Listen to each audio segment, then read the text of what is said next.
I'm Eugene Goltz. I'm a professor at the LBJ School next door here, and I co-organize this series, or co-sponsor the series. I organize this series on behalf of the Robert Strauss Center on International Security and Law here at UT. We co-sponsor it with the LBJ Library, and unfortunately, there's our director. Not the director of the library, but the director of the Strauss Center, Jim Lindsay. We're very grateful for his support. And my partner in crime with the series, Betty Sue Flowers, couldn't be here tonight. She's the director of the library, and we're for her support and help. The series, our kind of flagship, what we call our flagship International Security Speaker Series, brings kind of leading experts on contemporary security issues and challenges that we face from both the academic world and the policy world at the University of Texas to discuss, hot, interesting topics and give us their great perspective. And I think we got a great one today. Before we dive into Greg's presentation, I will flog our fourth and final event of the season. There'll be more in the spring, but the fourth one of the fall semester is November 11th, Veterans Day, good day to discuss international security. So just under 2 weeks, 13 days from now.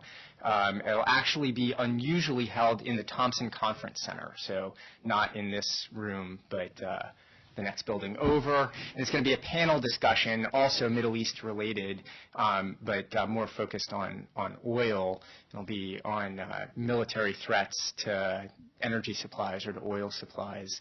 And we have we have two top experts and then me.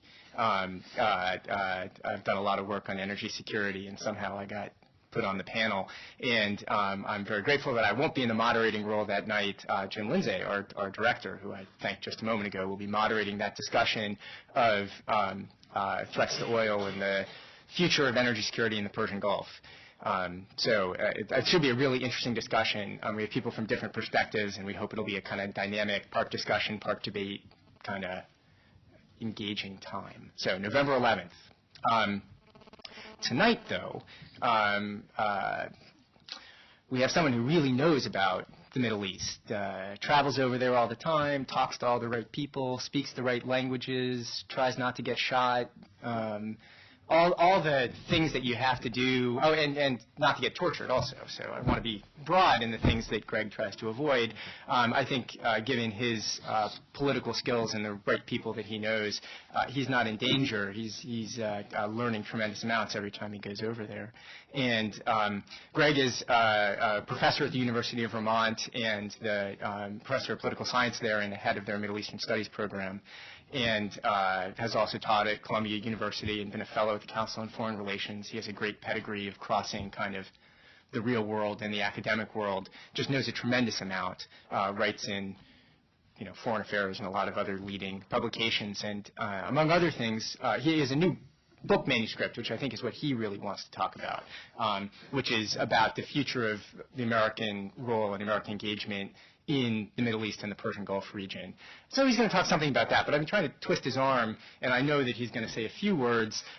In particular, we called it Iraq and the future of American policy in the Middle East. He's had some really interesting posts recently to this kind of discussion list. The Gulf 2000 discussion list was put together a few years ago, and it's kind of list of leading experts on the Middle East, kind of chatting, exchanging information, exchanging ideas, and it's a really influential list. Lots of journalists, lots of policymakers, lots of experts, and he's been tearing up the list with comments on the future of the Iraqi government, and what's Maliki's future like, and how's he going to hold it together, and is he the future strongman for Iraq, and you're going to get really the inside dope tonight. So without further ado, Greg Gause. Thanks, Eugene.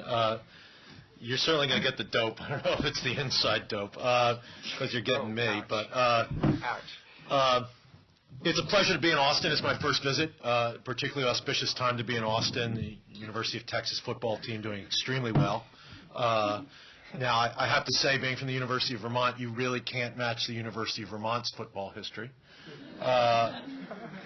University of Vermont football program, undefeated since 1977. when the university dropped football. It's also great to be in Austin on such a beautiful day.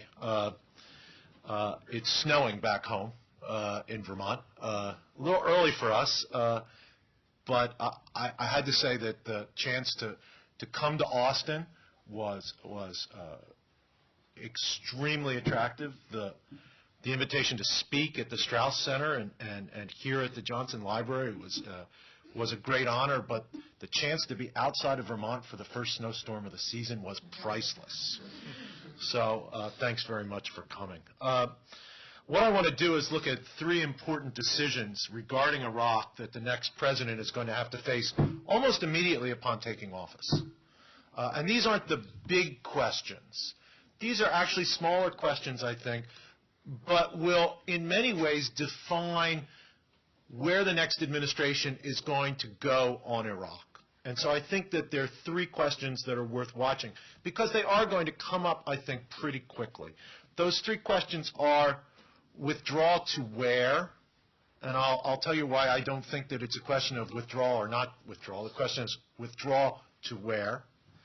Two, what's our relationship going to be with the Kurdish, with our Kurdish clients in the Kurdish regional government, the group in Iraq with whom we have the closest relationship. And three, the question of whether the United States should back Prime Minister Maliki, who has been a client of the United States. He's Prime Minister largely because of American policy. Should we back his efforts for what I see as his increasing efforts to become the strongman of Iraqi politics? Right. I want to assess the costs and benefits of American positions on each of those questions, and then I want to conclude with perhaps a larger set of reflections about American policy in the Persian Gulf region and what withdrawal from Iraq, which again I think is inevitable, will mean for American interests in the Middle East and in the Persian Gulf specifically. So to begin with these three immediate questions. Withdrawal to where? Why has Iraq dropped off the radar screen in the campaign? I mean, I thought Iraq was going to be an incredibly important and central element of the debate between Senator McCain and Senator Obama. It certainly was shaping up to be that. Now, I mean, there are the obvious reasons why it dropped off the radar screen. I mean, the largest financial crisis since the Great Depression will tend to drive other issues off the screen. But I also think that one of the reasons that we don't hear that much about Iraq in this campaign is that, in fact, the Bush administration has pretty much decided the issue and decided it in favor of a timetable for withdrawal. Right? There is quite a bit of debate about whether this status of forces agreement, this security agreement, which the Bush administration has negotiated with the Maliki government, will get through the Iraqi parliament and will be approved in Iraq. And I'll talk about that in a minute. But I think that the underappreciated thing from the American side about this agreement is that the Bush administration, which for 5 years, 4.5 years since this war started, has said all along, we will set no timetables for the withdrawal of American forces from Iraq. We will make our judgment based on conditions and not upon timetables, has changed that policy. Right? The United States has basically agreed that its forces will withdraw from Iraqi cities by the end of 2009. That's just a little over a year from now. And that American forces will withdraw from all of Iraq by the end of 2011. Right now, that's not exactly the Obama timetable of 16 months that he'd been talking about, but it's pretty close. Unless if the Bush administration has basically accepted a timetable that is pretty much what the Obama campaign has been putting forward. It's difficult, I think, for Senator McCain to argue against the Bush administration. And so he hasn't been talking about it that much. The McCain campaign contends that this is conditions-based. It's all conditions-based. But if you actually look at the agreement, right, which the United States says it does not want to modify, and presumably is happy with it, the Bush administration is happy with it, it basically gives the Iraqi government the right to ask the United States to stay longer if the Iraqi government thinks so, but doesn't give the United States side of the agreement the right to basically request a renegotiation or an elongation of the withdrawal period. Right? If this agreement goes through, we are tied in to this timetable for withdrawal. So for me, the question is not whether we leave or whether we stay. We're going. The question is, going to where? Now, the debate over the status of forces agreement, which is not settled, in fact, is heating up within Iraq itself, indicates that the tolerance among Iraqis for a large-scale American presence has not increased, even though security in the last 16 to 18 months in Iraq has gotten much better. Despite the fact that all the relevant parties in the Iraqi equation agree that the Iraqi army is not ready to take over security responsibilities in the country, they all basically want the United States out, or at least they are not willing to publicly say in front of their constituents that they want the United States to stay. Only the Kurds are supportive of a longer-scale American security presence, and only the Kurdish parties have come out unequivocally in favor of the security agreement as negotiated between the Maliki government and the Bush administration. But some of the parties that have been closest to the United States on the Arab side of the Iraqi equation have publicly rejected the agreement and called for major modifications. The Islamic Supreme Council of Iraq, which is Maliki's closest Shia ally within the Shia parliamentary bloc, a Shia organization which was founded in Iran, is very close to Iran, but also has been probably the most cooperative Iraqi political force, Arab political force in Iraq over the course of the war since 2003 and before with the United States. ISKI has demanded major modifications in the security agreement. The Sunni Awakenings, who have cooperated with the United States since their development, the end of 2006, in fighting al-Qaeda in Iraq, and have cooperated with the United States and been funded by the United States up until last month. A number of awakening leaders have said, we want the Americans to say, but they're not willing to support this security agreement. The major Sunni political parties are not willing to support the security agreement. And most ironically and most tellingly, Prime Minister Maliki, who negotiated the agreement, is now no longer willing to support it. Right? This is an agreement which he wanted to put his personal stamp on for reasons that I'll get to in a minute. But once he took it to the Iraqi public and to the Iraqi political class and saw the extent of opposition to it, he himself has backed away from his own agreement. I think this debate within Iraq over the status of forces agreement is an indicator that there's very little support in the Arab areas of Iraq for a continued American military stay there, despite the improvements on the security side in the last 18 months. So to me, the question is not withdrawal or not, it's where do we withdraw to? Right?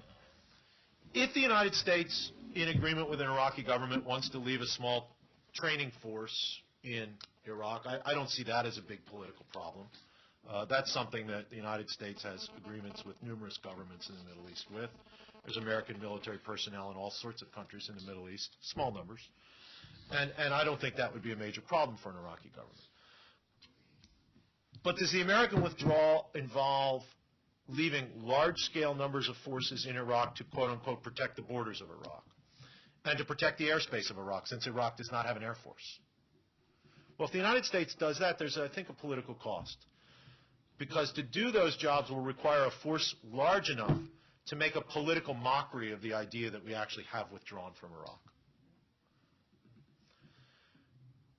So the question, I think, if the United States wants to keep forces in Iraq in the context of this withdrawal, the only option is to withdraw to Kurdistan. And here, U.S. troops would be welcome. Right? The Kurdish regional government would be more than happy to house any number of American forces that the United States wishes to keep there. In fact, it's made it extremely clear that it would prefer that. It would prefer if the United States would open a military base or series of bases in the area under the control of the Kurdish regional government.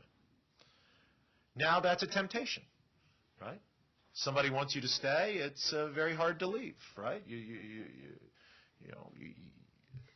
The military tends not to give up territory easily.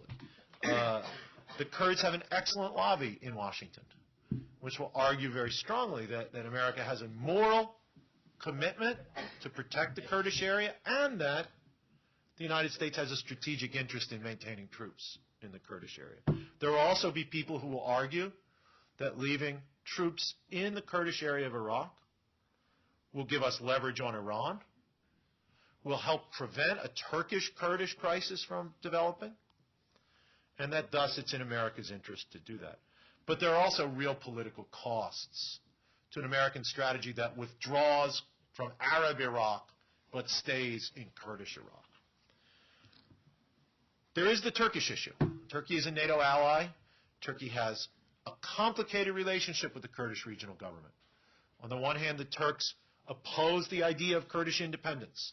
They oppose the idea that the Kurdish regional area will become, in fact, an independent state. They have repeatedly gone across the border into the Kurdish regional area from Turkey in hot pursuit of their own Kurdish separatist group, the PKK, the Kurdish Workers' Party, which is the Turkish manifestation of Kurdish nationalism. PKK does have bases in Iraqi Kurdistan. But the Turkish issue could probably be finessed. The Turkish government has also encouraged an interesting economic engagement with the Kurdish regional government. Turkish oil companies are looking for oil in Iraqi Kurdistan. Turkish contractors are building airports in the major cities in the Kurdish regional government. It's a policy of carrots and sticks that Ankara has been pursuing toward the Kurdish regional government, and I don't think that they want to take it over. I don't think they want to rule it. I don't think they want to absorb it. They would only go in, I think, if they thought the Kurds were actually going to secede from Iraq and declare independence.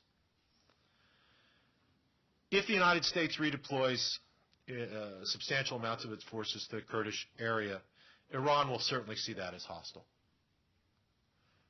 And it will affect our ability to deal with Iran on a number of issues, including what happens in the rest of Iraq when we leave. And finally, and I think most importantly, if the United States stays in the Kurdish regional government with a substantial number of forces, it inevitably places us as a party to what will be, and I'm going to talk about this in a minute, growing conflicts between the Kurdish regional government and the Baghdad central government on a number of issues. If the United States has substantial military forces in the KRG, there's absolutely no way that we can avoid being a party to those internal disputes between Arabs and Kurds in Iraq. And I wonder if that's in our interests. Which brings me to the next question. How do we deal with the growing friction between our two major clients in Iraq, the Kurds, who have been our clients since 1991, since we defeated Saddam Hussein, and established a protected area for Kurds that has basically expanded into what is now the Kurdish regional government, between the Kurds and the Maliki government. There's increasing tensions between Baghdad and the KRG. These tensions have been kicked down the road so far for absolutely understandable reasons. There are plenty of other things more immediate on the agenda in Iraq, for both the United States and for Iraq's central government. But they can't be kicked down the road forever. The borders of the Kurdish regional government are a major issue. The most obvious issue here is Kirkuk and the province of Tamim, in which Kirkuk sits, that produces about 1 million barrels of oil a day. Kurds have claimed this area as part of the Kurdish regional government. Kurdish forces have basically occupied most of that province. The Kurds have said Kirkuk is our Jerusalem and we will not give it up. But it's not just Kirkuk and oil. those of you who saw the New York Times on Tuesday know that in the area around Mosul, third largest city in Iraq, Kurdish forces have basically taken control of large parts of Mosul province. During the provincial elections of 2005, when most Sunnis boycotted, Kurds took control of a number of municipal councils within Mosul province. Nineveh provinces is the official name. And they don't want to give up that control. But with provincial elections scheduled for either January or February of 2009, and Sunnis not boycotting this time, there's likely to be quite a bit of tension over just what areas the Kurdish regional government controls. This tension manifested itself just last month when Prime Minister Maliki sent the Iraqi army into northeastern parts of Diyala province, which had been under the control for a number of years of the Kurdish regional government, and said, this is Iraqi area, this is not Kurdish area. And there was actually a standoff between the Kurdish forces and Iraqi government forces that was only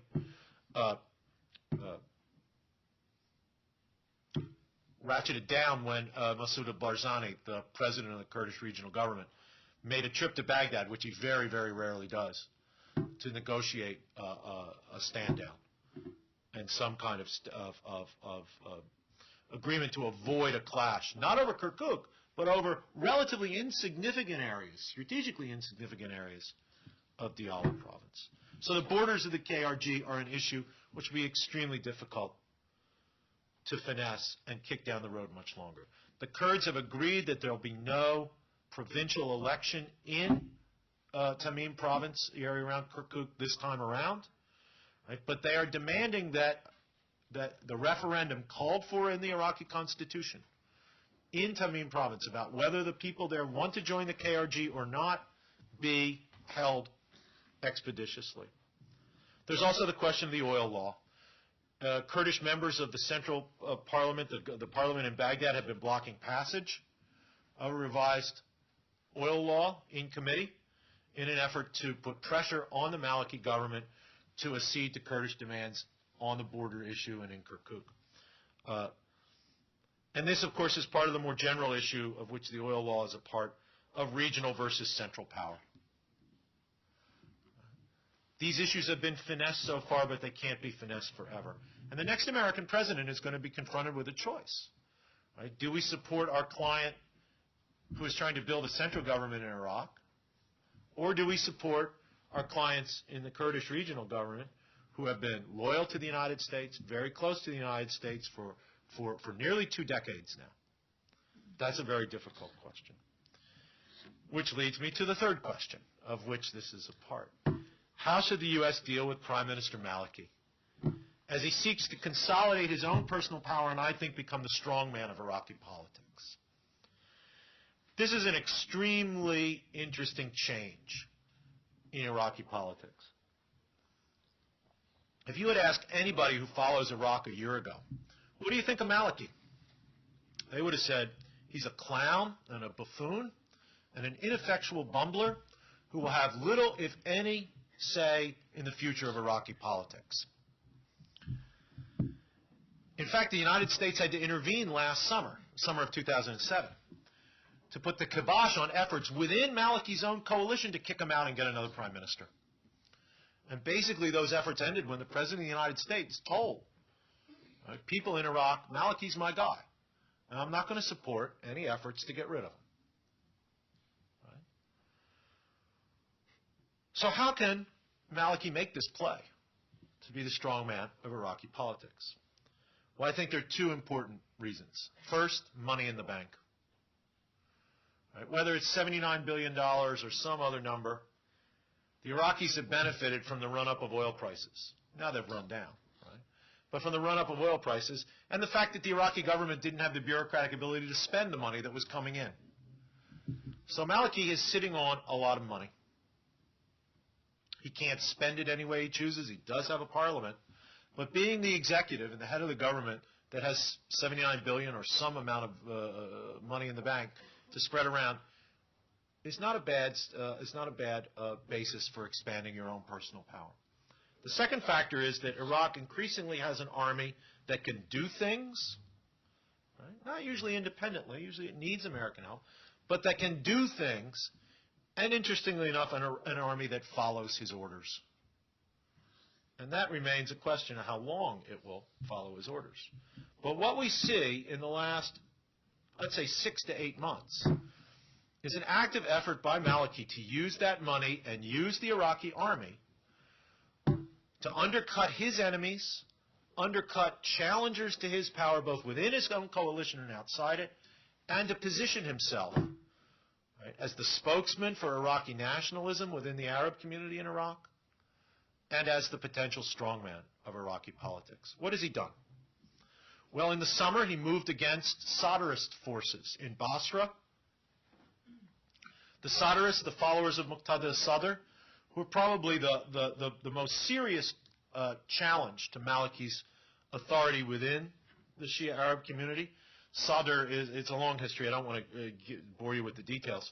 But Sadr emerged basically from nowhere, or at least for outside observers from nowhere, after the fall of Saddam Hussein's regime, and emerged as a leader of a very populist, mass-based, tending to be lower and lower middle-class Shia populist movement in Iraq. He joined with Maliki and the Islamic Supreme Council to form the United Iraqi Alliance, which the Shia bloc in the Iraqi parliament, which did well in the elections of 2005. But Sadr has since split with Maliki. His parliamentary group has withdrawn from the governing coalition. His cabinet ministers have left the government, and Sadr has taken up a position of opposition to Maliki. So, in the provincial elections, which are supposed to be held in January or February of this year, who is the biggest challenger to Maliki and ISKI for control of Shia-dominated provinces in Iraq? It's the Sadrists. So what has Maliki done? In the summer, he moved the army into Basra, concentrating the army's attack on Sadrist forces in Basra. It looked like this was going to be a disaster, but United States forces came, backed up the Iraqi army offensive. It succeeded and has reestablished Maliki's control to some extent in Basra, an area that had been basically outside of central government control. The army then conducted operations in Maysan province, which is just north of Basra on the Iranian border. It's interesting that Maysan was chosen. It's the only province in south and central Iraq in which the provincial government is under the control of the Sadrists. The army went in, arrested a number of the elected leaders of the province from the provincial council and the governor's office, and basically, at least in my view, has tried to break Sadrist control in Maysan. And the third use of the Iraqi army during this period of the summer and from late spring to early fall was an offensive into Sadr city itself in Baghdad. Sadr city, as the name indicates, has been, since the fall of Saddam Hussein's regime, the center of Sadr's populist Shia lower middle and lower class support.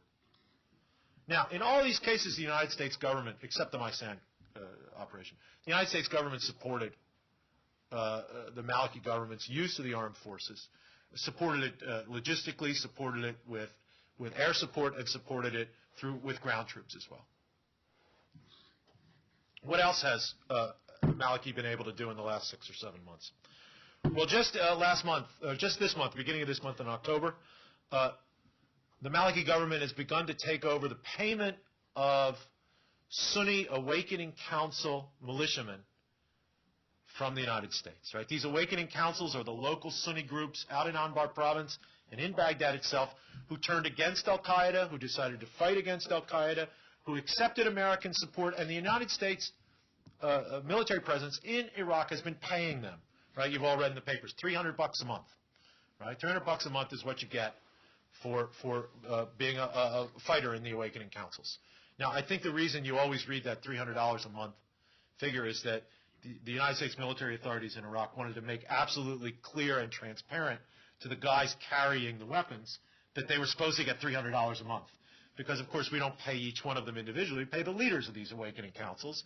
And as you know, that money who knows how much would have actually gotten down to the guys with the rifles if that hadn't been. But so $300 a month. Well, we don't pay that $300 a month, or we've begun to transition the payment of that $300 a month from the U.S. military paying these guys to the Iraqi government paying these guys. That means Mr. Maliki paying the Sunni Awakening Forces. That's problematic. Mr. Maliki has said all along that he does not support these awakening councils, that the only armed forces in Iraq have to be the armed forces of the state of Iraq. At the time that the United States began transitioning, the payment of these guys over to the Iraqi government, the Maliki government arrested a number of the leaders of awakening councils, just to let them know who was in charge. The Maliki government has said that its plan is to transition these guys in these Sunni Awakening Council militias into the Iraqi government. They want to be transitioned into the police and the military. He said no. Basically, he said 20% of you will be transitioned into the police and the military. Most of that has already happened in Anbar province. So the guys in Baghdad, no, you're not going to get into the police and the military. We might find you a job in the health ministry or the water ministry or something. They're worried that they're not going to get paid. They're worried that they're going to lose their guns. And they're worried that this government, dominated by Shia Arab leaders and parties, will not give them what they think their political voice should be in the government. Third thing that Maliki has done recently to try to bolster his personal control. He's tried to undercut his Shia allies in the Islamic Supreme Council of Iraq, ISKI. He's formed tribal and regional councils among the Shia that in some ways mirror the awakening councils on the Sunni Arab side. He's funding them with government money. The ISKI leadership says this is an effort to undercut us. This is an effort by Maliki to increase his personal power in the provinces, because his party, the Dawa party, is the smallest of the Shia parties. So Maliki, I think, is using these regional councils. They're called Majalis al-Asnad, support councils, as a way to contest with ISKI at the provincial level for control come these provincial elections. And the ISKI leadership has been very vocal in the fact that they see this as an effort by Maliki to undercut them. Just in the past few months, Maliki has taken a much more controversial, confrontational stand toward the Kurds. I mentioned that he set the Iraqi army up to the area in Diyala province called Khanaqin to confront Kurdish Peshmerga militias there. I think he's doing this to bolster his stance as an Iraqi nationalist, to appeal to Arabs in Iraq, Sunni and Shia Arabs, saying, look, these Kurds have gotten away with too much. Right? And I am going to make sure that the central government of Iraq and Iraq's interests, that is to say, Arab interests in Iraq, don't get pushed around by the Kurds. And finally, about 3 months ago, Maliki fired the team that was negotiating the status of forces agreement with the United States. He didn't fire them. It was the foreign ministry team. And the foreign ministry, of course, is headed by a Kurd. He basically took the responsibility for negotiating the SOFA away from the foreign ministry and gave it to people in his own office. He wanted this to be his agreement. And I think he wanted to do that because he wanted to go to the Iraqi people, especially the Arab populations of Iraq, and say, I'm the guy who negotiated the Americans out. Right? In an appeal to Iraqi nationalism. Now, I think he might have miscalculated on that given the reaction to the agreement, but I think it was all part of a strategy. Right? Confront Sadr. Gain more control over the awakenings. Develop an alternative to ISKI at the provincial level. Take on the Kurds in a very public way. And take the lead in negotiating with the United States. I think it was all part of a strategy by Maliki to push his case to be the strongman of Iraqi politics. Now, his ability to do all these things has been strengthened by American support for him. Very, very directly through our military support for the various military actions he's ordered, right? Through our willingness to turn over the payment of the Sunni Awakening militia fighters to Maliki's government, the next American president is going to have to face the question of should we continue to support Maliki's efforts to consolidate his control, even if that seems to be encouraging a more authoritarian and less democratic Iraq by consolidating his power. The provincial elections, again, scheduled for either January or February, the exact date's not set, will be a very interesting test of both Maliki's power, his willingness to play fast and loose with democratic rules, to use the instruments of the state to increase the vote of his allies in the provincial elections. And it will be an important test for a new American president. When faced with these provincial elections and with Maliki's efforts to consolidate control, will we continue to support him? So those are, I think, issues that are going to come up in the first months of the new administration. But they are, of course, connected to the larger, down-the-road question of can the United States secure its interests in the Persian Gulf as it understands its interests in the context of a reduced American role, if not complete withdrawal, American withdrawal from Iraq. Of course, to answer that question, one has to ask oneself, what are American interests in the Persian Gulf? And this is, of course, something that Eugene and his fellow panelists will be discussing, I'm sure, in a couple of weeks. And people will have different answers to this question, but I would say that at a minimum, America has three interests in the Persian Gulf region right now. One is to prevent al-Qaeda from establishing local bases of operation. Two, to limit Iranian influence in the region to the greatest extent possible. And three, to conduct a policy that will discourage major disruptions in the production and flow of oil. And to, if possible, increase production from Persian Gulf states. Now, one can argue about whether these are essential interests or whether the U.S. should do this or whether other things that the United States should be doing. And we can certainly talk about that in question. I'm more than willing to entertain that these interests are neither the limit of what we should do or perhaps maybe they're more than many people think we should do. But they're my starting point for American interests in the Persian Gulf. So the question for me is, would a complete American withdrawal from Iraq harm those interests at all? Let me tell you what my assumption is here. As the United States withdraws from Iraq, I think there'll be more violence in Iraq. Right? The focus of Iraqi political factions and forces within the last 18 months has been intra-sectarian. That is to say, there's been a political and, at times, violent military fight among Sunni political factions and groups for domination within the Sunni Arab community of Iraq. There has been a political and, at times, military fight within Shia and among Shia political groups for who is going to be the dominant voice for Shia Arab politics in Iraq. Right? That's one of the reasons that we have seen inter-sectarian violence go down. Right? But that larger question of who is going to control Iraqi politics and how are the goodies of Iraqi politics going to be distributed remains out there. The struggle for power and control is not over.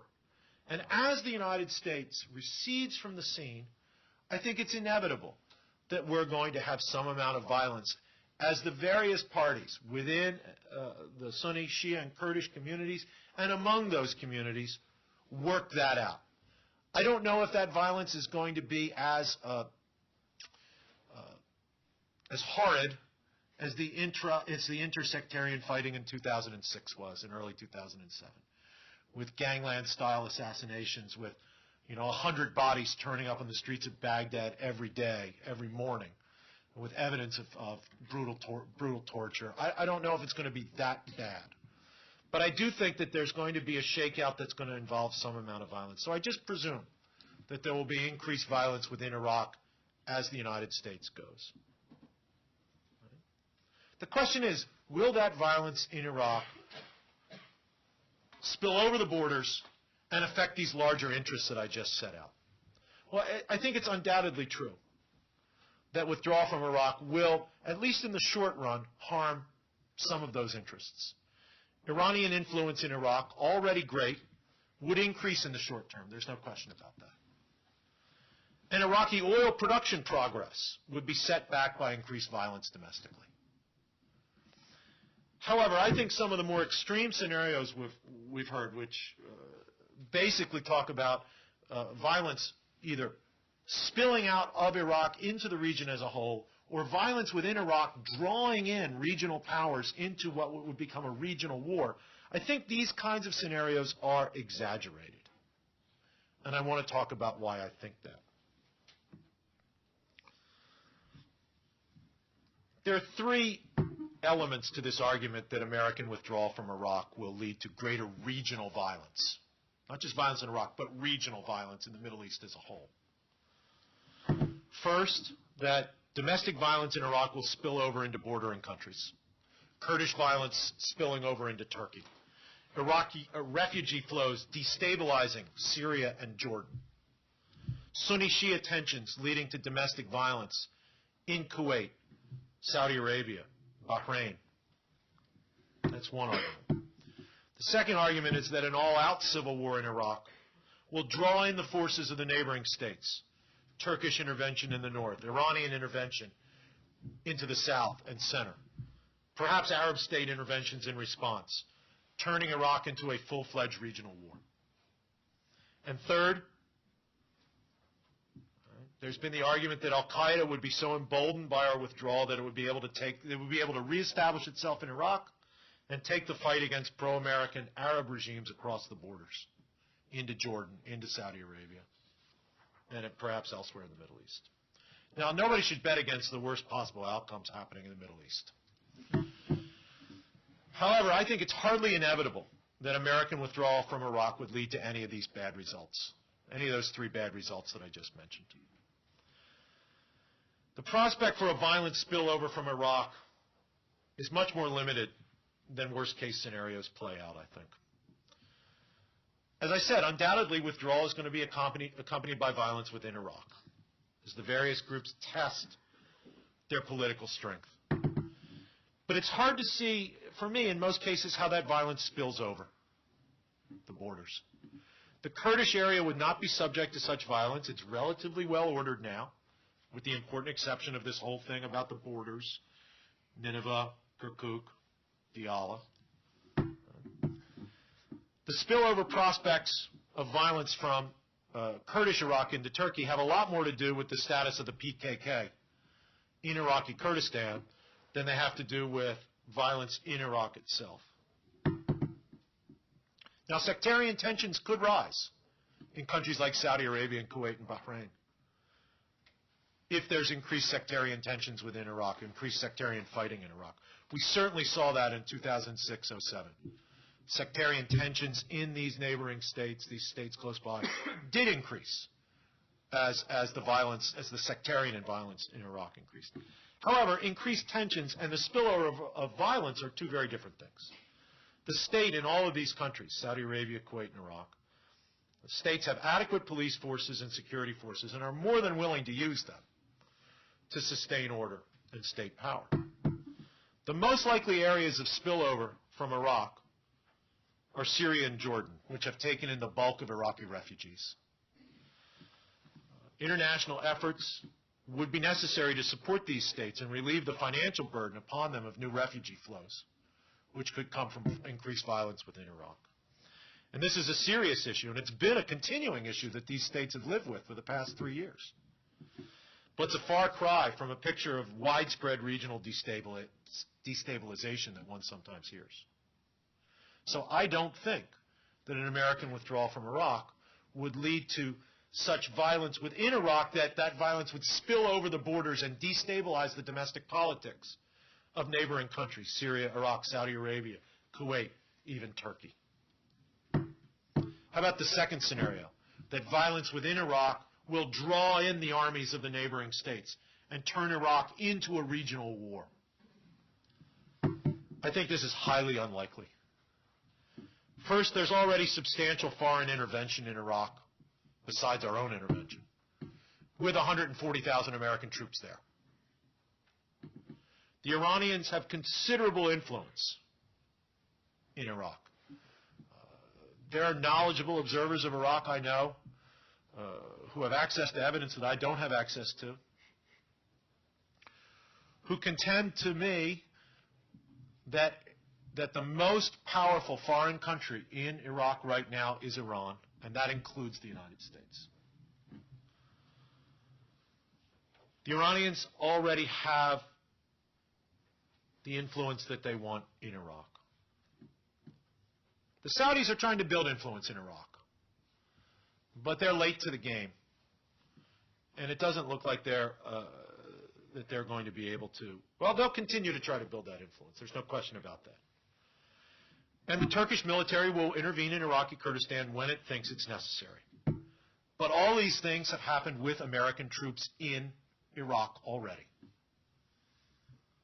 That will not change as American troops leave. Why won't the Iranians intervene militarily? I think it's because they already have what they want in Iraq. They have substantial influence with the Baghdad government. They have substantial influence with major actors in the south. Right? They have substantial influence with Kurdish parties in the north. The Iranians have what they want in Iraq. I don't think that they have necessarily the desire to intervene militarily because they have what they want. The Turks do not want to occupy Iraqi Kurdistan or annex it. Right? They have enough trouble with their own domestic Kurdish issues. They don't need more Kurds. Right? They will intervene, but their interventions will be short. They will be directed at the PKK. And unless Iraqi Kurdistan declares its full-fledged independence, the Kurdish government, the Turkish government has shown absolutely no inclination for any kind of large-scale military occupation of large swaths of Iraqi Kurdistan. The Saudi army is hardly capable of serious cross-border operations. And the occasional claim from Saudi analysts that that's an option in their back pocket should be seen as so much bluster and nothing more. Foreigners will play in Iraqi politics as long as Iraq is weak and Iraqi parties seek foreign support. Iraq is going to be a playing field, not a player in Arab politics, regional politics, for some years. But that's not something that's going to change whether the United States stays or goes. Foreigners are playing in Iraqi politics now with the American military there. They will continue to do so. But I don't think that they have the desire, in the case of Turkey or Iran, or the means, in the case of Saudi Arabia, to intervene in a direct, sustained military way that could lead to a wider regional war. Third, what about al-Qaeda? Will al-Qaeda claim victory from an American withdrawal from Iraq? Undoubtedly. Undoubtedly, they will. But do we want to give Osama bin Laden a veto over American policy? Right? Do we want to allow him to basically dictate where we will and will not have troops just by the fact that he claims a victory if we leave someplace? Making the fact that al-Qaeda will claim victory from an American withdrawal from Iraq, right, a fact over which we have no control, making that the reason to stay in Iraq gives Osama bin Laden a veto over American policy, and I cannot understand how that serves our interests. Now, if we had left in 2005, maybe you could make a good argument that al-Qaeda could really and on the ground claim a victory. Al-Qaeda was doing well in Iraq. It was able to actually secure tentative and tenuous control of some Iraqi cities in Anbar province. Right? The objection to withdrawal on the basis that this will benefit al-Qaeda and thus we can't do it would have been more compelling. However, thanks to the turn in Iraqi politics over the past 2 years, to the rise of the awakening movements, the turn in Iraqi Sunni Arab opinion against al-Qaeda, and to the military defeats that al-Qaeda has suffered in Anbar province and elsewhere, this objection to an American military withdrawal, I think, is much less cogent than it would have been 2 years ago. As long as Sunni Arab sentiment continues on its course, It's highly unlikely that a group as small as AQI, as Al-Qaeda in Iraq, will be able to achieve any major victories in the area. Bin Laden can claim what he wants. People in the region will see the results on the ground.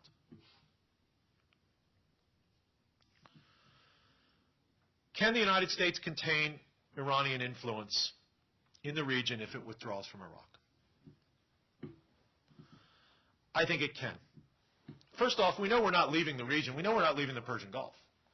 When we talk about withdrawal to where, right, even if the United States does not maintain forces even in Iraqi Kurdistan, which you've probably gotten from my analysis, I don't think it would be a good idea for the U.S. to do that. We're certainly not going to withdraw our entire military presence in the Persian Gulf. We have a military base in Kuwait. We have the home port to the Fifth Fleet in Bahrain. We have a large American Air Force base in Qatar. And we have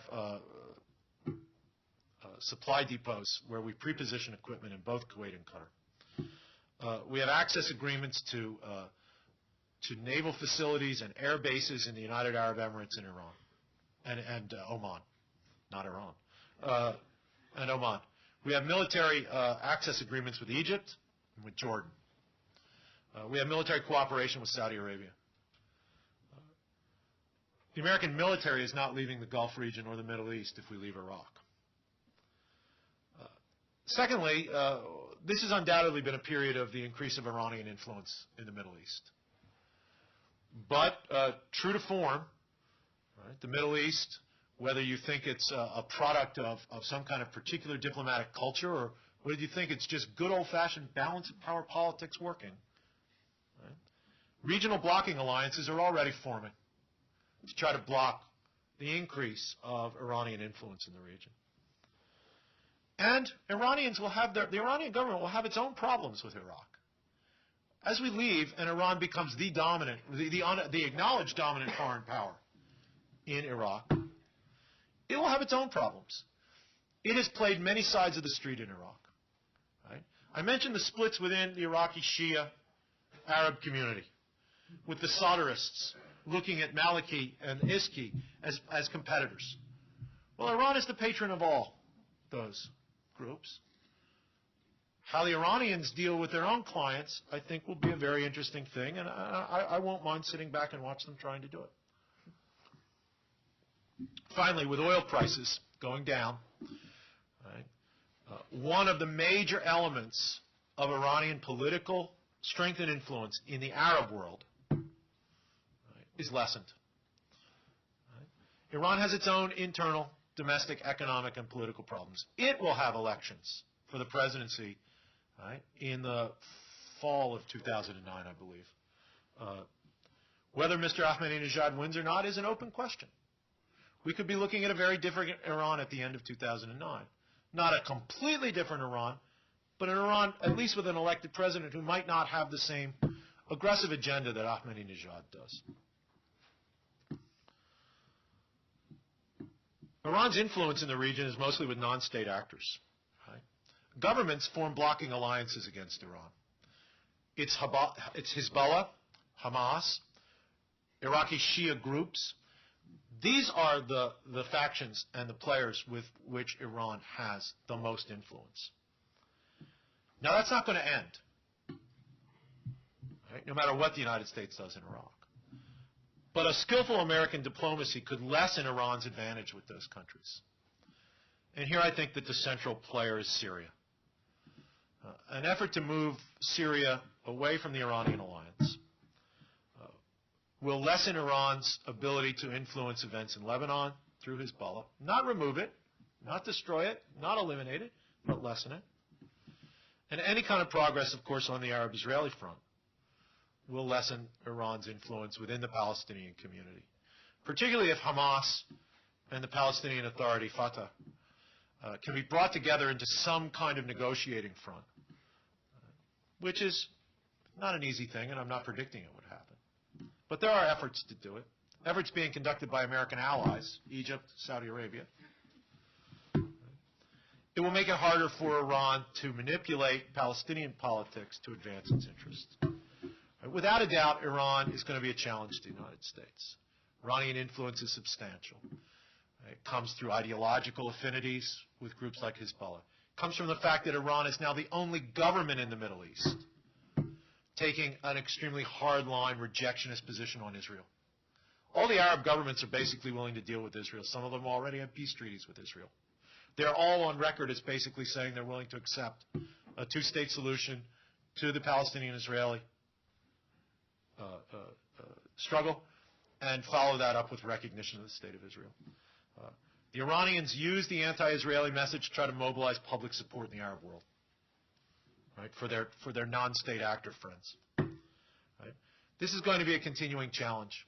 However, American withdrawal from Iraq or staying in Iraq, right, is not going to change Iran's ability to play that game. And as I said, with the reduction in oil prices and with a more sophisticated American diplomacy in the Middle East, accompanied by continued American military presence in the Gulf, just not in Iraq, I think that the United States can deal with the Iranian challenge, a challenge that is real but should not be exaggerated. And we can talk about the nuclear issue on the Iranian front if you want in questions, but that to me is something down the road. And again, I think it would be a mistake to exaggerate its immediacy or its long-term importance. So to conclude, I think that the next American president is going to face some very immediate choices on Iraq, right, regarding the question of how and where to withdraw, not the question whether to withdraw, but how and where. Even I believe a McCain administration is going to face that, you know, were a McCain administration to come to office.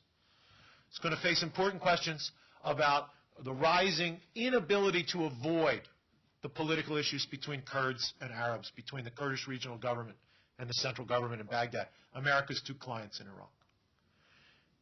And an American president will face increasing questions about whether the United States should, on the ground, with its military force and its political support, support the effort by Prime Minister Maliki to consolidate his personal control over Iraqi politics. The larger question of American strategic interests in the Persian Gulf, I think, can be managed, even if the United States no longer has a military presence in Iraq. Thank you.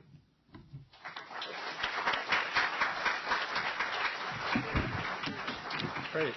Well, thank you very much, Greg. I think, as I said in my introduction, you know a lot, and that's very clear. This is very, very helpful and very useful laying out of the facts. My guess is there are a bunch of questions. Take questions from the audience, and we'll go for a bit. Please. Yeah. Very quick question, Greg. You didn't discuss the other kind of thing that just sort of screams to be asked, the prospects of whether it's Obama or whoever having fruitful negotiations with Iran, given the other shared interest in addition to stability in Iraq, which of course is Afghanistan. Yeah. You know, I've seen the United States-Iranian relationship as being multifaceted and complex, and one can look at the history of just the recent history since 2001, since 9/11, of U.S.-Iranian relations, and you can see a lot of missed opportunities that each side, the players on each side acknowledge. Right? Before 9/11, the Clinton administration did make an outreach to President Khatami, and Khatami basically, because of his own domestic political situation, said, "I don't want to touch that. It's a little too tough." And he subsequently said, "Boy, he's publicly said we missed an opportunity there." when the Clinton administration in the last year in office was giving signals that it wanted a more serious dialogue, public signals, we should have taken them up. In 2003, after the quick victory over Saddam Hussein and the overthrow of his regime, there were feelers from within Iran for a grand bargain. You've probably read about it. If you haven't, just Google Flint Leverett and Hillary Mann, who are the married couple who were served in the Bush administration, NSC, who pushed this idea and have been writing about it. And now, of course, the Iranians, with the election of Ahmadinejad, have basically turned quite confrontational.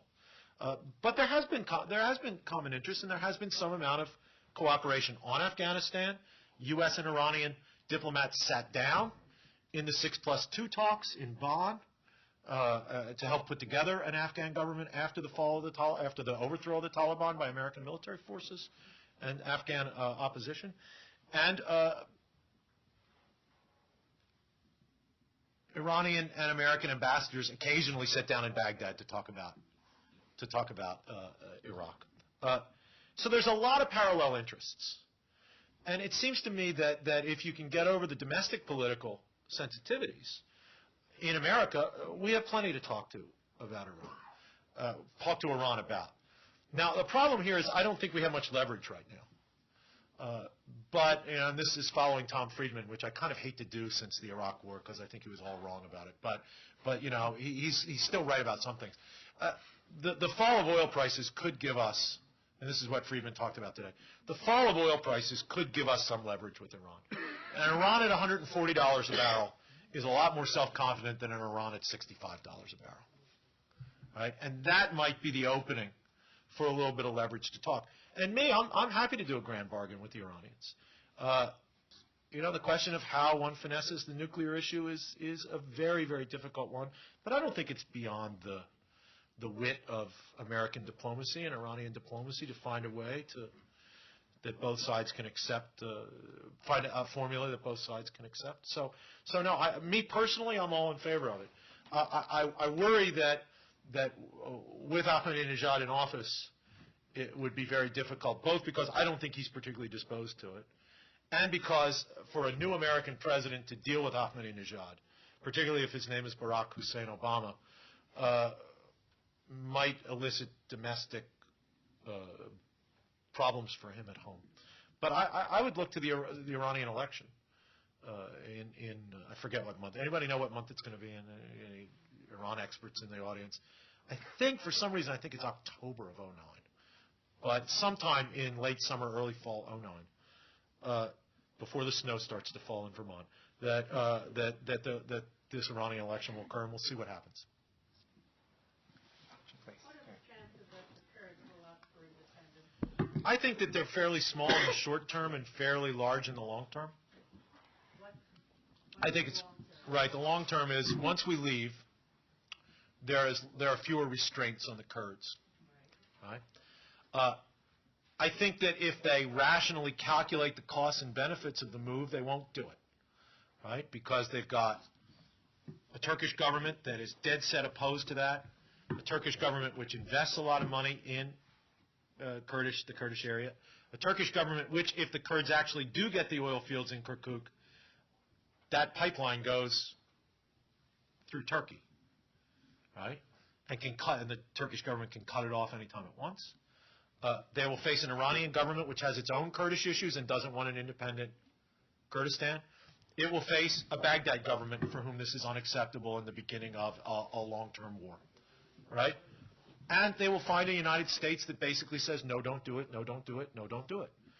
Now, I think a rational calculation of costs and benefits would lead Kurdish leaders to say, we've got a fairly good de facto independent Kurdish state here with official guaranteed autonomy within the new Iraqi constitution. Let's just play that. But not all political leaders read the situation the way I do.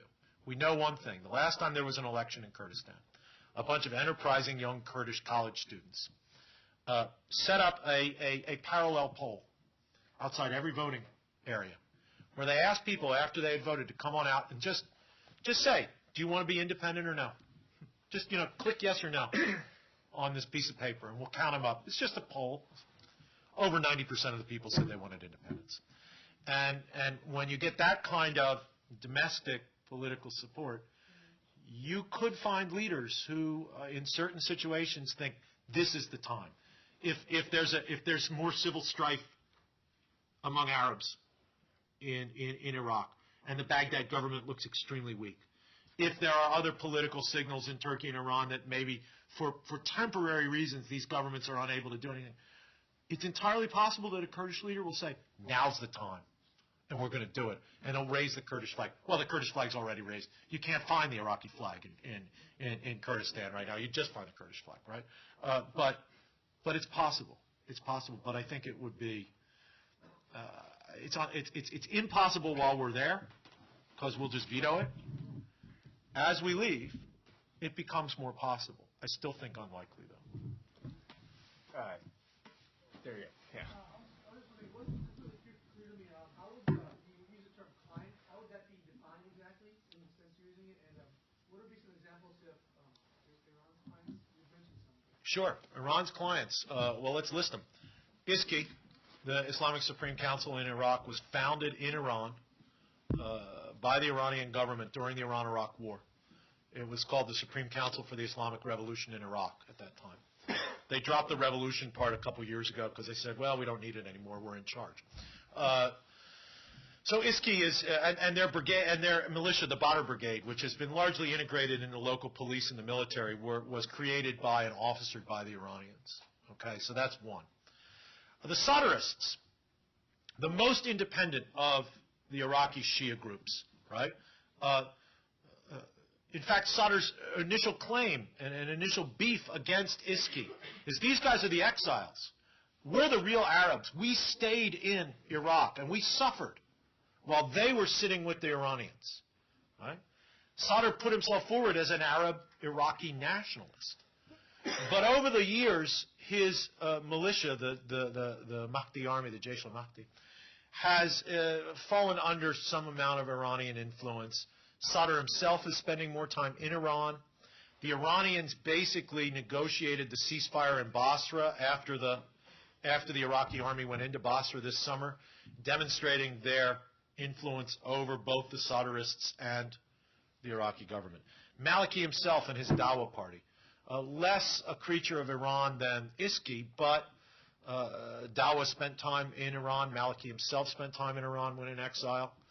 Does that make him, when I say client, you say, what do you mean by client?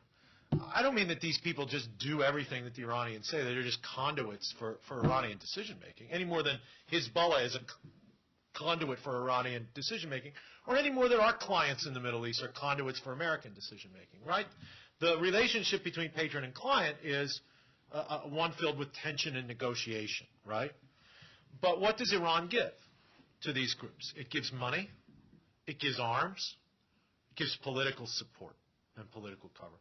The Iranians also have strong relations, although not clientage relations, with some of the Kurdish parties. The Patriotic Union of Kurdistan, the PUK, which is President Jalal Talabani's party. Talabani is the president of Iraq. Right? His party controls the eastern side of the KRG, which borders Iran. So everything that comes into his side of the KRG has to come through Iran, basically. He's had a long-term and very friendly relationship with the Iranian government. Is he a client of Iran? No, he's not a client of Iran. But he considers Iranian policies and desires when he makes his decisions.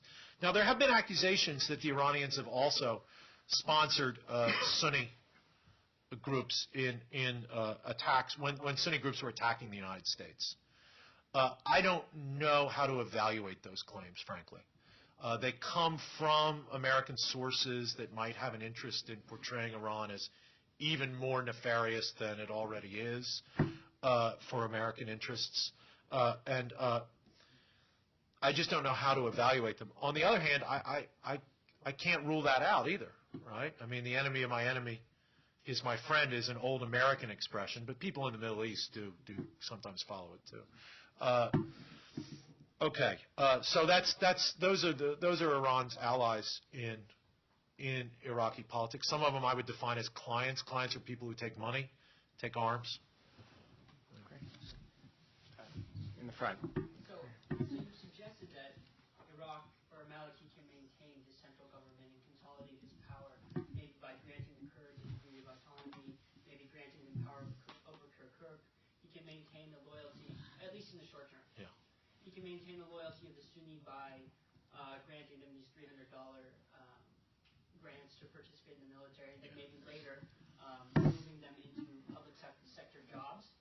But I guess my question is that's, of course, employing short-term proximate economic interest.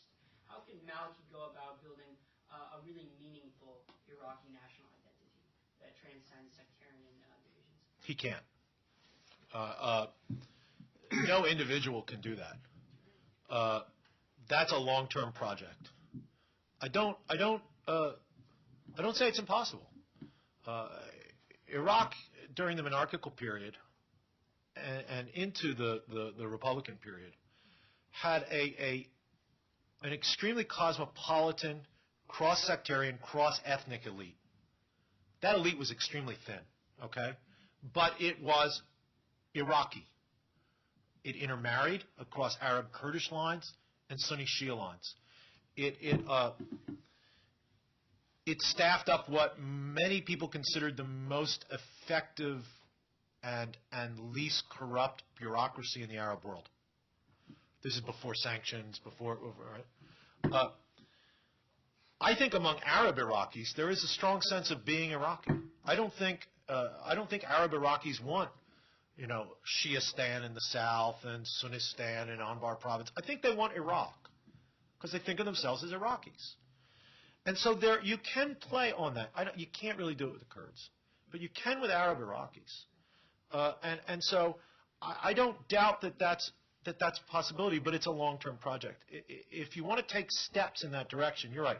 Paying off guys, with $300 a month and that kind of stuff is all short-term. What Maliki would have to do is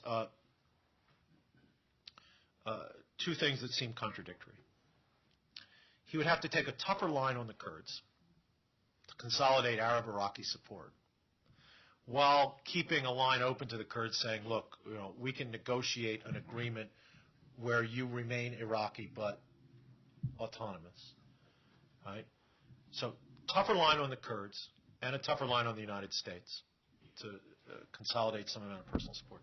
And then some magnanimous political gestures in terms of Sunni participation in his cabinet, in terms of real provincial elections and national elections, and the acceptance of the results of those elections. I don't know if he has that in him, but we'll see. So we can take one or two more if Greg restrains himself. So I'll try. In the back you can take. If you want to collect a bunch, maybe I can. Actually, that's a good idea. Let's collect a few. So in the back. Yeah, I just have two questions. First, I'd like to thank you for a very informed and excellent talk. The first question is, Senator McCain talks a lot about victory in Iraq in terms of being able to remove the troops there. And I think you talked a lot earlier in your talk about some of the consequences and some of the things related to that. But I'd be interested in your understanding of what that would mean. Right. Secondly, my understanding is Senator Biden has talked about doing a three-way breakup of Iraq, and I'd be interested in your thoughts on that. I think you talked about it with respect to Kurdistan, but Sure. generally. Happy to. Let's go ahead and collect a couple others. You were in the front here. The Saudi influence in Iraq, could you please elaborate on that? Yeah. Maybe one more, and then we'll go from there. Al, go ahead. My question is about the Shiite awakening councils. Oh, right, yeah. Majella You Celestnet. mentioned that you said that Maliki was pushing. I have a contact with a senior American military officer who contacted me about 3-4 months ago and said that that the U.S. military was going to start pushing Shiite awakening councils Right. in Sadr City. Right. And I was a big fan of the Sunni awakening. I was trying to push that a year and a half ago. That I thought was a great idea, very feasible. But the idea of turning lower middle class and lower class Shiites, as you say, against Sadr. Number one, so my question is, did we try that? Has it worked? Right. Okay. Great. Let me go through real quick here, and I think I can take these pretty telegraphically. I don't know what victory in Iraq will look like. I mean, that to me, if I were one of Obama's advisors in one of the debates, I would have said, just turn to McCain and say, how will we know when we've won? Right? And in looking at the McCain statements, I don't know. He says conditions-based. I don't know what the conditions are.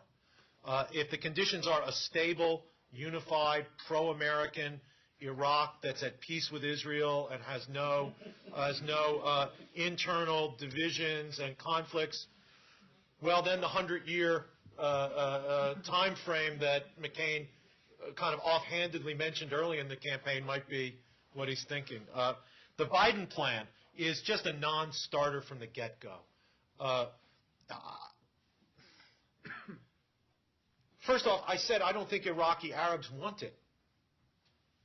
Kurds want it. If Iraq splits, it splits in two. It doesn't split in three. The Biden plan had absolutely nothing. What do you do with Baghdad, which is a quarter of the maybe a fifth of now the population of the country? What do you do with Baghdad? Where do you draw these borders for these self-governing regional areas? And finally, by the time Biden and Gelb came up with this plan, its time had already passed. If America wanted to do that, we could have done that in 2003. We could have. We had basically had carte blanche to redraw the map of Iraq any place. We could have a new Sykes-Picot agreement. We could have, redrawn the borders of Iraq. Blah, blah, blah. We didn't. Once we said that once there was an elected Iraqi assembly, it's real hard for the United States to say, you have to do this even though you don't want to. Right? If they wanted to divide the country into three, they could vote on that. But they have no interest in doing it. So I always thought the Biden plan, you know what it was based on? You know what the Biden plan was based on? Completely based upon the experience of the Dayton Accords in Bosnia. It was just an effort to take, right, the precedent of Bosnia, which worked, okay, and stick it on Iraq. There's a good book by Ernie May called Thinking in Time about the use and misuse of historical analogies, and I would recommend that book to what might be Vice President Biden if he thinks that this is a good idea. Saudi influence. The Saudis, I think, have played a very weak hand in Iraq. Okay? They were hamstrung for the first 3.5 years of the American occupation of Iraq. Right? They didn't like the war. Right? They didn't like the increase of Shia Arab power in Iraq. And they didn't like the increase of Iranian influence in Iraq. But who's their natural ally? Their natural ally is the Sunni Arab community. And the Sunni Arab community was, the insurgency was killing Americans. And the Saudis had enough trouble in their relations with America post 9/11 that they weren't willing to get in Dutch with Washington by directly supporting people who were killing Americans every day, right? There was also the problem of the increasing role of Al-Qaeda in the Sunni Arab insurgency in Iraq, and we know lots of Saudis went over to fight in Iraq and blow themselves up in Iraq, right? But the Saudi government was having its own domestic problems with its own Al-Qaeda in the Arabian Peninsula, right, which was blowing things up in Saudi Arabia starting in 2003. And I think the Saudi regime realized, look, we've been playing with these Salafi groups for a long time, but it's not in our interest to see Al-Qaeda strengthened in Iraq, given the fact that Al-Qaeda is trying to overthrow us in Saudi Arabia. It wasn't until the end of 2006 that the Saudis said, we got to really take a different stance. And two things happened. One was the rise of the awakening movements, which the Saudis could deal with, right? Because these are good Sunni Arabs that aren't killing Americans, that America's cooperating with. Secondly, remember the congressional elections in 2006, right? And the Baker-Hamilton report. The Saudis thought America was leaving Iraq, and they got panicked. Right? They said, we got to build up our assets in Iraq. So these awakening councils are not creatures of the Saudis. The Saudis didn't create them. But the Saudis see them as avenues of influence, and they're trying to sustain their influence and build their influence with them. The Saudis also have influence with individual Iraqi politicians. They've been close to Iyad Alawi, the former prime minister, who got 9% of the vote in the last election. But Alawi, they gave him a bunch of money. That's true. Finally, the Shia awakening councils. The American plan, from what I understand, in Sadr City has gone nowhere, right? Because Sadrists don't want to cooperate, and Maliki is iffy about arming the Sadrists, right? He wants to disarm the Sadrists. What Maliki wants to do is not in Sadr City, it's out in the provinces. These Majalis al-Asnad, support councils. He's basing them more in the rural areas, Shia tribals in the lower Euphrates. And I think he wants to replicate the awakening councils in the sense that the awakening councils are developing into a challenge to the Sunni Islamist parties in Anbar, and Diyala, and other parts of Sunni Iraq. He wants to create a challenge to ISKI in the provinces for the provincial elections, and I think that's what these support councils are about. But my understanding is in Sadr City, the American effort to kind of replicate the Anbar experience, and even the Western Baghdad Sunni Awakening Council's experience in Sadr City hasn't really gone anywhere. Well, that's really great. Thank you, Greg, for answering all of these questions and a really informative talk. Thanks.